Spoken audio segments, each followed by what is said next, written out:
પપ્પા કે પિતા એટલે કેવું પાત્ર? પિતા વિશે કંઈ કહેવાનું હોય તો બહુ વિચારવું પડે, કારણ કે એનો આપણને મહાવરો જ નથી. પિતા સામે વ્યક્ત થવાનું કે પિતાને વ્યક્ત થતા જોવાનું આપણને મહાવરો જ નથી. આપણે અત્યાર સુધી જે કંઈ સાંભળ્યું છે મા વિશે ઘણું બધું સાંભળ્યું છે, ઘણું લખાયું છે, ઘણું વંચાયું છે, કહેવાયું છે. આપણા શાસ્ત્રો અને સાહિત્યમાં પણ માનો અનેરો ગૌરવગાન ગવાયું છે, ઘણો મહિમા ગવાયો છે. પરંતુ વાત જ્યારે પિતા વિશેની આવે ત્યારે આ માહિતી થોડી ઓછી છે, આના વિશે કદાચ થોડું ઓછું લખાણ છે. ત્યારે પિતા વિશેની જો વાત કરવી હોય તો પિતા એટલે આપણા જીવનનું કેવું પાત્ર? તો 2 લાઈનથી શરૂ કરું તો माँ के गुणगान तो गाए बहुत पर पिता का भी कुछ कम नहीं है स्थान। माँ के गुणगान तो गाए बहुत पर पिता का भी कुछ कम नहीं है स्थान। माँ मुस्कान लबों की है तो पिता से मिलती है पहचान। माँ मुस्कान लबों की है तो पिता से मिलती है पहचान। તો એવા પિતાની જ્યારે વાત કરવાની હોય, એવા પપ્પાની વાત કરવાની હોય ત્યારે આમ તો પપ્પાનું દરેકના જીવનમાં એક ખાસ મહત્ત્વ હોય છે, દરેકના જીવનના સુપર હીરો કે રિયલ, પણ છતાંય એને વ્યક્ત થઈને કશું કહી શકાતું નથી. પપ્પાની સાથે લાગણીની અભિવ્યક્તિ થઈ શકતી નથી કે પપ્પા પણ પોતાનું વાલ દર્શાવી શકતા નથી. એવા પિતાની જ્યારે વાત કરવાની હોય ત્યારે આમ તો આપણા શાસ્ત્ર અને સાહિત્યમાં માનો ખૂબ મહિમા ગવાયો છે, કારણ કે માની લાગણી એ કે સંવેદનાઓને અભિવ્યક્તિ મળી છે, કારણ કે મા એ વ્યક્ત થતું પાત્ર છે. માનું વાલ હોય કે વેદના, પ્રેમ હોય કે પીડા, એ બધું જ સંતાન જોઈ પણ શકે છે અને અનુભવી પણ શકે છે. અને એટલે જ કદાચ સંતાન મા સાથે વધુ જોડાણ અનુભવે છે. તેની વધારે પડતી સંવેદનશીલતા હોય છે મા પ્રત્યે. પરંતુ પિતા એવું પાત્ર છે કે જે હંમેશા અવ્યક્ત રહે છે. તે ખુલીને પોતાની લાગણી વ્યક્ત કરી શકતા નથી. તે ક્યારેય પોતાના વાલ કે વેદનાને વ્યક્ત કરી બતાવતા નથી. તેનો પ્રેમ કે પીડા કદી આંખના આંસુ બનીને છલકાતા નથી. તે પરિવારની પરવાને કાયમ અંગે ઓઢીને ફરે છે અને જરૂરિયાતો કે જવાબદારીઓ તેને વ્યક્ત થવાનો વખત જ નથી આપતી. બાળકને બાળપણથી જ જો કંઈ કરીશ તો પપ્પાને કહી દઈશ, આવું ઘણીવાર સાંભળવા મળે છે. અને જેને આધારે બાળકના મનમાં પિતાના ખૂબ કડક કે ગંભીર સ્વભાવની એક છબી ઉપસે છે અને એ છબીને પિતાનું ગંભીર વ્યક્તિત્વ સાચી ઠરાવે છે. સંતાન સામે પિતા હંમેશા ખૂબ મક્કમ, મજબૂત રહે છે. તે ક્યારેય કમજોર પડતા નથી. પોતાના સંતાનોની સગવડને સવલત સાચવવામાં સહેજ પણ પાછી પાની કરતા નથી. સંતાન તો માત્ર સપનાઓ જુએ છે, પરંતુ તે સપનાને પૂરા કરવાનો પરિશ્રમ પિતા કરે છે. એ પરસેવો પિતા પાડે છે.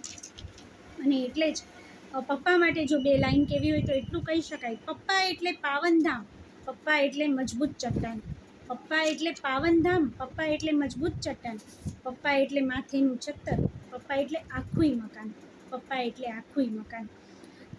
તો એવા પપ્પાની વાત છે કે માનું મૂલ્ય કદી ન ભૂલી શકાય. તો પપ્પાનું પણ આપણા જીવનમાં એટલું જ મહત્ત્વ અને એટલું જ માન છે. રસોડે રસોઈ બનાવી તૈયાર થાળી આપતી માનો પરસેવો સંતાનને દેખાય છે, પરંતુ ઇસ્ત્રી ટાઈટ કપડામાં કમાવા ઘરની બહાર નીકળતા પપ્પાનો પરિશ્રમ કે પરસેવો સંતાન જોઈ શકતું નથી અને એટલે જ કદાચ સમજી શકતું નથી. મા સંતાનની દરેક સુવિધા સાચવે છે, પરંતુ તે સુવિધાને સાચવવાની સામગ્રીની વ્યવસ્થા પિતા કરે છે. જે મકાનની છત આખા ઘર પરિવારને સુરક્ષા અને સલામતીનો અહેસાસ કરાવે છે, એ જ છત નીચે, એ જ મકાનમાં પિતા રાત સિવાય રહી શકતા નથી. સંતાનોને મોંઘી દાટ વસ્તુ લઈ આપનાર પિતા પોતાની કાણાવાળી બંડી બદલવામાં આનાકાની કરે છે. દર દિવાળીએ સંતાનો, પરિવાર અને પત્ની માટે બધી જ ખરીદી કરી લીધા પછી મને કપડાનો શોખ નથી આવું કંઈ બજેટને બચાવતા પિતાની લાગણીઓ ક્યારેય સંતાનોને દેખાતી નથી. પિતા ક્યારેય બાળકને માની જેમ ગળે વળગાડીને વાલ દર્શાવી શકતા નથી, પરંતુ હૃદયમાં અમાપ હેત સાચવે છે. તેના હૃદયમાં બાળક માટે અમાપ પ્રેમ ભર્યો હોય છે. સંતાનોના સપના કે શોખ પૂરા કરવા એ તેની પ્રથમ અને પ્રાથમિક જરૂરિયાત બની જાય છે.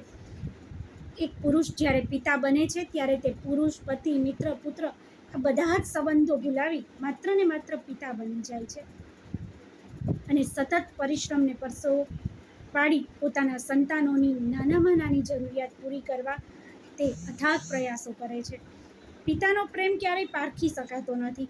મા બાળકને કેળે ઉચકે છે, કારણ કે મા ઈચ્છે છે કે હું જે જોઉં છું એ બધું જ મારું બાળક જોવે. પરંતુ પિતા બાળકને ખભે બેસાડે છે, કારણ કે પિતા ઈચ્છે છે કે મારું બાળક મારાથી પણ વધારે જોવે, મારાથી પણ આગળનું જોવે. આમ બહારથી ટોપરા જેટલા કડક લાગતા પિતા અંદરથી ખૂબ નરમ હોય છે. જો મા તરીકે આપણે દેવકીના પુત્ર વિયોગ અને યશોદાના કૃષ્ણના લાલન પાલનને યાદ કરતા હોઈએ તો એ જ રીતે કૃષ્ણને ગોકુળમાં સહી સલામત પહોંચાડનાર વાસુદેવજીની પિતા તરીકેની વ્યથા અને ગોકુળમાં પિતાનું દાયિત્વ નિભાવી પુત્ર પ્રેમ આપનાર નંદ બાવાનું યોગદાન આપણે કેમ ભૂલી શકીએ. આમ પિતા પણ આપણા જીવનમાં અમૂલ્ય મહત્વ ધરાવે છે. તો એવા પિતાને પણ પ્રેમથી ગળે વળગાડી બે વાલપના વેણ કહી દઈએ. ક્યારેક એની પાપણની પાછળની પીડા ઉકેલવાનો પ્રયાસ કરીએ. પિતાને સંતાનો પાસેથી લગભગ પૈસો ક્યારેય નથી જોતો હોતો, એને પ્રેમ જોઈએ છે. એને તમારી સંપત્તિ નહીં, તમારો સ્નેહ અને સમય જોઈએ છે.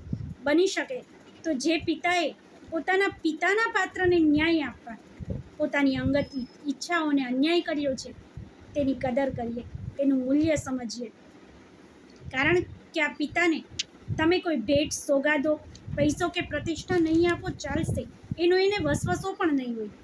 કારણ કે એને તમારી પાસેથી માત્ર ને માત્ર તમારો સ્નેહ જોઈએ છે. પરંતુ જ્યારે કોઈ સંતાન પોતાના પિતાને તમે અમારા માટે કર્યું શું આવો સવાલ કરે છે ને, ત્યારે કોઈ પણ બાપ જીવતો સળગી ઉઠે છે.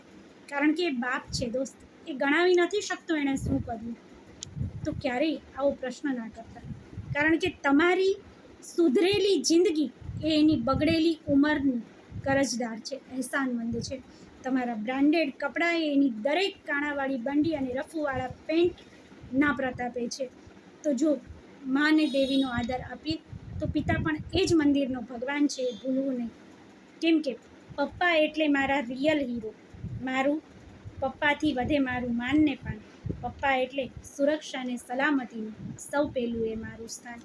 પિતાની છાયા મળી હોય તો એને સાચવી લેજો. કેમ કે દોસ્ત બધા એટલા નસીબદાર નથી હોતા.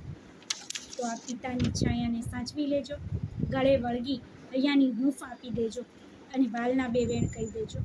Happy father's day.